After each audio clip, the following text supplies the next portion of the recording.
Hello बच्चों, good morning. कल हम आपको निमेटो हेलमिंथिस के बारे में बता रहे थे कि निमेटो मतलब होता है नीमा मतलब धागा, इडोस मतलब आकार। जिन जंतुओं का आकार धागे के समान होता है वो निमेटो हेलमिंथिस में आते हैं और ये इनको निमेटोडा कहते हैं। इसकी लगभग 12,000 जातियाँ पाई जाती हैं और इनका शरीर लंबा होता है, सिलेंड्रिकल होता है और दोनों सिरों पर नुकीला होता है तथा ये इनमें किसी प्रकार के कोई सेगमेंट्स नहीं पाए जाते हैं। ये देखिए, इनका शरीर दोनों सिरों पर नुकीला है और इनमें किसी प्रकार का कोई भी खंड इस तरह से नहीं है कि सेगमेंट्स इस तरह से किसी तरह से बटा हुआ नहीं है। शरीर सकरा होता है, गोल होता है, लंबा होता है, सिरों पर नुकीला होता है। तो कई आकार के ये होते हैं, कुछ धागे के समान होते हैं, कुछ हुक के समान होते हैं, कुछ गोल होते हैं।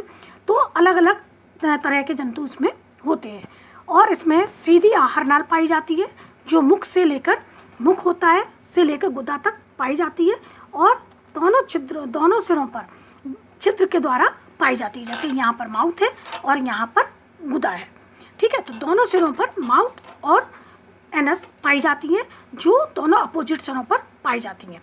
और बॉडी पर क्यूटिकल का आवरण होता है, इनकी पूरी बॉडी पर एक क्यूटिकल की पतली लेयर पाई जाती है।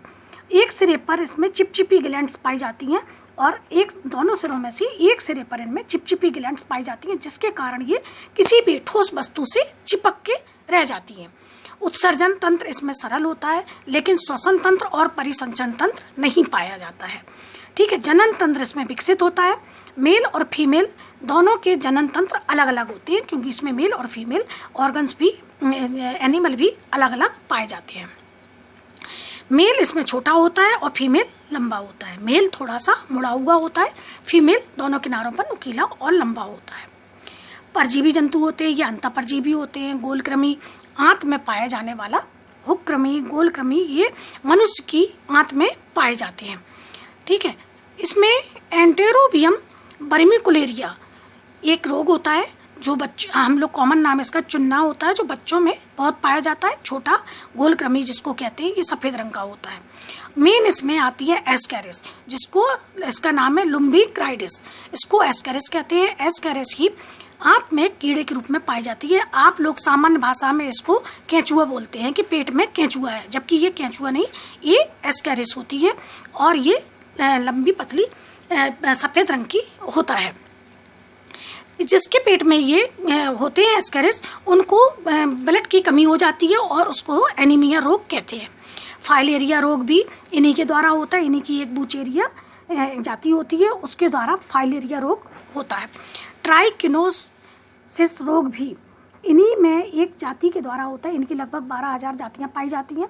ट्राइनोक्लेया द्वारा इसमें पाया जाता है। तो कई तरह के हम लोगों के यहाँ कॉमनली एस्केरिस पाया जाता है और हुक्कृमि, गोलकृमि, पिनकृमि, ये कई नाम के द्वारा हम लोग इनको जानते हैं और ये भी जानते हैं कि ये आंत में परजीवी के रूप में पाए जाते हैं, जिससे हम लोगों के पेट में एस्केरियासिस रोग होता है। एस्केरिस की इन्फेक्शन के द्वारा ये किसी तरह से इसके एग होस्ट के द्वारा चले जाते हैं और ये अंदर जाके बड़ा इनका होता है। इस तरह से ये आपको समझ में आया कि ये इस तरह से निमेटो हेलमिंथिस के अंतर्गत पाए जाने वाले कीट होते हैं। अब इसके बाद आता है संघ एनीलिडा। एनीलिडा संघ, ये हमने शुरू में बताया था आप लोगों को कि बहुकोशिकीय जंतु जो होते हैं, उपसंघ के बहुकोशिकीय जंतुओं में पोरीफेरा से शुरू होते हैं और इकाइनोडर्मेटा तक पाए जाते हैं। तो अब इस नंबर पर आता है एनीलिडा। एनीलिडा माने एनुलस यानी कि खंड, इडोस मतलब रूप, जिसमें कम खंड युक्त शरीर पाया जाता उसको कहते हैं एनीलिडा और इसकी लगभग 13,500 जातियाँ हमारे भारत में पाई जाती हैं। ये इसके जंतु का शरीर देखिए किस तरह से खंडों में बटा हुआ पाया जाता है।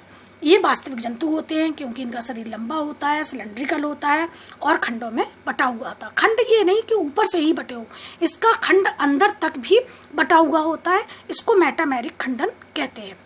जो शरीर के एक एक खंड में एक एक अंदर से भी ऑर्गन्स भी खंड में बटे होते हैं, इसलिए इसको मेटामेरिक खंडन कहते हैं। और इस पर क्यूटिकल्स के उपांग पाए जाते हैं जिनको सीटी कहते हैं। इनकी पूरी बॉडी पर क्यूटिकल्स की लेयर होती है और उस पर एक उपांग पाए जाते हैं जिनको सीटी नाम दिया जाता है, इनको सीटी कहा जाता है। ये जलीय भी होते हैं, स्थलीय भी होते हैं, या बिल बना के रहते हैं या नलिकाएं बनाकर रहने वाले जंतु होते हैं और ये त्रिस्तरीय होते हैं। आप लोगों ने अपने स्कूल में भी देखा होगा कि मिट्टी के अंदर ये केंचुए पाए जाते हैं और मिट्टी को बहुत खोद के मुलायम बना देते हैं। बेटा आज का समय इतना काफ़ी हो चुका है और ये वीडियो फिर अपलोड नहीं हो पाएगा, इसलिए हम यहीं पर रोकते हैं। अब इसके आगे का हम कल से शुरू से फिर से समझा देंगे इसको। ओके बच्चों, बाय।